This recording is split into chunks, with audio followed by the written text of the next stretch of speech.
TVS iQube का ये वाला अगर आपको कलर लेना है तो आपको 3,000 रुपये एक्स्ट्रा पे करने पड़ेंगे सेम बैटरी पैक के लिए, जो कि 3,000 रुपये सस्ता पड़ सकता है। इसमें नया मीटर भी आ गया है जो कि देखने में कुछ ऐसा लग रहा है। ये है टीवीएस का iQube 3.5 किलोवाट बैटरी पैक के साथ, जिसमें अब बीच कलर वाला आपके शहर में आ चुका है। डुअल टोन सीट मिल जाएगा, यहाँ तक कि इसका बैक रेस्ट है सीट वाले ही फैब्रिक के साथ होने वाला है। और सीट के ऊपर आपको कुछ पैटर्न भी बने हुए दिखेंगे। iQube की बैजिंग यहाँ पे दिख जाएगी, कुछ इस तरह से iQube भी लिखा हुआ है। ये पैटर्न्स देख सकते हो, ये पीछे की तरफ थोड़े से बने हुए, आगे तरफ कुछ भी नहीं है। तो इसके अलावा और क्या नया है वो दिखा देता हूँ। इसका इंस्ट्रूमेंट जो क्लस्टर है ये भी नया है और काफ़ी अच्छी विजिबिलिटी है। पहले भी अच्छी थी लेकिन अब और भी अच्छी हो चुकी है। इसका जो थीम है ब्लैक रहता है तो काफ़ी अच्छा लगता है और रात में ये इरिटेट भी नहीं करता जब आप अंधेरे में चला रहे होगे। शोरूम में आप जाके इसे बीच कलर मांग सकते हो 3.5 किलोवाट बैटरी पैक के साथ, और ये इसी बैटरी पैक के साथ ही ये कलर ऑप्शन आने वाला है। ये जो कलर है ये स्टारलाइट ब्लू कलर होने वाला है। यहाँ पे आपको DRLs देखने को मिल जाएगा। नीचे की तरफ LED headlight, LED indicators, iQube की बैजिंग, यहाँ पे एयरवेंट साउंड के लिए, यहाँ पे नंबर प्लेट की हाउसिंग आ जाएगी। और मडगार्ड देख सकते हैं कुछ इस तरह का, देखने में मेटेलिक लगता है लेकिन ये है फाइबर। एलॉय व्हील मिल जाता है फ्रंट में, 12 इंच का टेलीस्कोपिक सस्पेंशन मिल जाता है अच्छे ट्रेवल डिस्टेंस के साथ। ये डिस्क ब्रेक स्टैंडर्ड है, iQube के किसी भी मॉडल में मिलेगा ही, तो इसके बारे में क्या ही बात करें।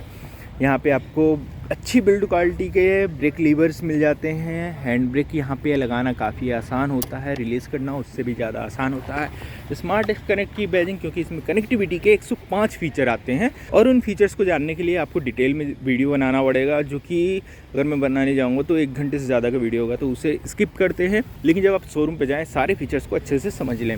TVS iQube इलेक्ट्रिक की बैजिंग यहाँ पर मिल जाता है और इलेक्ट्रिक TVS यहाँ पर भी लिखा मिल जाएगा। और जब आप इसका इग्निशन ऑन करेंगे तो ये ग्लो भी करता है। रियर में आपको 12 इंच के व्हील मिलते हैं, लेकिन यहाँ पे स्टील रिम या एलॉय व्हील नहीं कहेंगे, ये हब मोटर है जो कि पहिए में ही लगी हुई है, तो इसे BLDC हब मोटर बोला जाता है। डुअल स्प्रिंग टाइप सस्पेंशन मिल जाते हैं रियर में, दोनों ही तरफ होने वाले हैं, पीछे तरफ लेफ्ट हैंड साइड पे, राइट हैंड साइड पे कुछ इस तरह के। ये 3 लेवल तक सॉफ्ट या हार्ड किए जा सकते हैं। टेल सेक्शन की देखेंगे तो यहाँ पे LED हेडलाइट यहाँ पे मिलेगी इंडिकेटर्स के साथ है।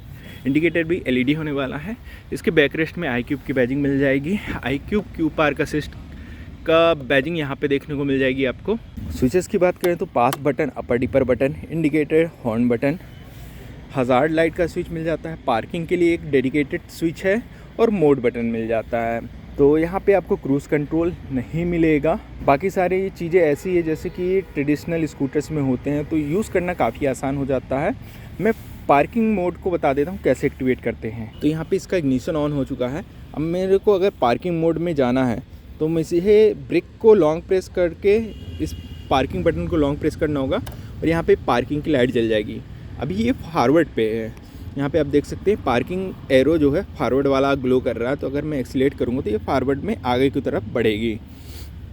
और अगर मुझे रिवर्स में जाना है तो मैं इसको सिंगल क्लिक करूँगा, ये रिवर्स मोड में आ जाएगी और आपको बीप का साउंड भी सुनाई देगा कुछ इस तरह से।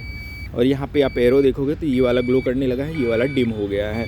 और जैसे जैसे अंधेरा होता जाएगा इसकी ब्राइटनेस ऑटोमेटिकली ये सेंसर जो है तो कम करता जाएगा। तो ये भी अच्छा फीचर है, तो अडेप्टिव ब्राइटनेस कह सकते हो। अब ये ऑटोमेटिक ब्राइट हो गया, अगर मैं इसे अंधेरा कर दूँ तो ये फिर से डार्क हो जाएगा।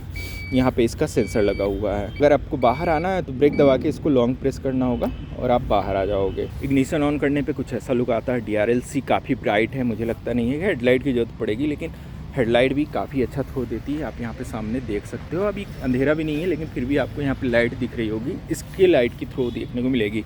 यहाँ पे आपको इंडिकेटर कुछ इस तरह के मिल जाते हैं हज़ार्ड लाइट के साथ, तो मैंने हज़ार्ड लाइट ऑन कर रखा है। और इस स्कूटर की सबसे अच्छी बात ये है कि ये एक प्रॉपर स्कूटर की तरह लुक देती है। राइडिंग गेस्चर मिल जाता है, तो चलाने में काफ़ी ज़्यादा कंफर्टेबल होती है, हर कोई आसानी से बैलेंस कर सकता है, हैंडलिंग अच्छी होती है। इस iQube की मैं बात कर रहा हूँ क्योंकि इसका जो राइडिंग गेस्चर है, फ्रेम है, वो जो IC इंजन वाले स्कूटर हैं उसी की तरह होता है। अब मैं कुछ पॉइंट्स बताऊँगा जो कि आपको इलेक्ट्रिक स्कूटर खरीदते समय हमेशा ध्यान में रखना है। पहला तो इसका सर्विसिंग इंटरवल ज़रूर पूछिएगा। लोगों को लगता है कि इसकी क्या ही सर्विस होंगी, लेकिन होती है और आपको ये पूछना पड़ेगा, अदरवाइज़ वो डीलरशिप में आपको बताएंगे नहीं। दूसरी चीज़, आपको डीलर पॉइंट में गाड़ी खरीदते समय ये चीज़ ज़रूर पूछनी है कि ये 100% चार्ज होने पे, जैसे ये 93% चार्ज है, तो ये एक्चुअल रेंज क्या देगी, तो यहाँ पे जो इसकी एक्चुअल रेंज है यहाँ पे लिखी हुई है DTE 107 किलोमीटर यहाँ पे लिखी हुई है। लेकिन अगर आप जब नई गाड़ी खरीदने जाते हैं इलेक्ट्रिक स्कूटर में, तो वो आपको IDC रेंज बताते हैं, और जब आप वेबसाइट में जाएंगे तो इसकी IDC रेंज आपको 150 किलोमीटर दिखाई देगी। लेकिन यहाँ पे आपको सिर्फ 115 किलोमीटर की रेंज मिलती है सेम व्हीकल में ही। IDC रेंज और रियल रेंज पूछना ना भूलें। तीसरी बात, सर्विस इंटरवल के साथ सर्विस कॉस्ट भी ज़रूर पूछ लीजिएगा, क्योंकि इनकी सर्विसिंग में कुछ भी काम नहीं होगा, आपको देखने में लगेगा ही नहीं कुछ काम हुआ है इस गाड़ी के ऊपर, लेकिन सर्विसिंग कॉस्ट अच्छी खासी आ जाती है। और एक और चीज़ जो कि आप पूछना तो बिल्कुल मत भूलिएगा, इसकी गारंटी वारंटी क्या क्या है, क्या क्या चीज़ कौन कौन से पार्ट्स कवर होते हैं, ये भी पूछना बहुत ज़्यादा इंपॉर्टेंट है। और इस पर्टिकुलर व्हीकल की बात बताऊँ तो इसमें आपको स्टैंडर्ड 3 साल और 30,000 किलोमीटर की वारंटी मिल जाती है। लेकिन जब आप इसके अपर वेरिएंट में जाते हो तो आपको 3 साल 50,000 किलोमीटर की वारंटी मिल जाएगी, और आप इसे 2 साल के लिए बढ़वा भी सकते हो।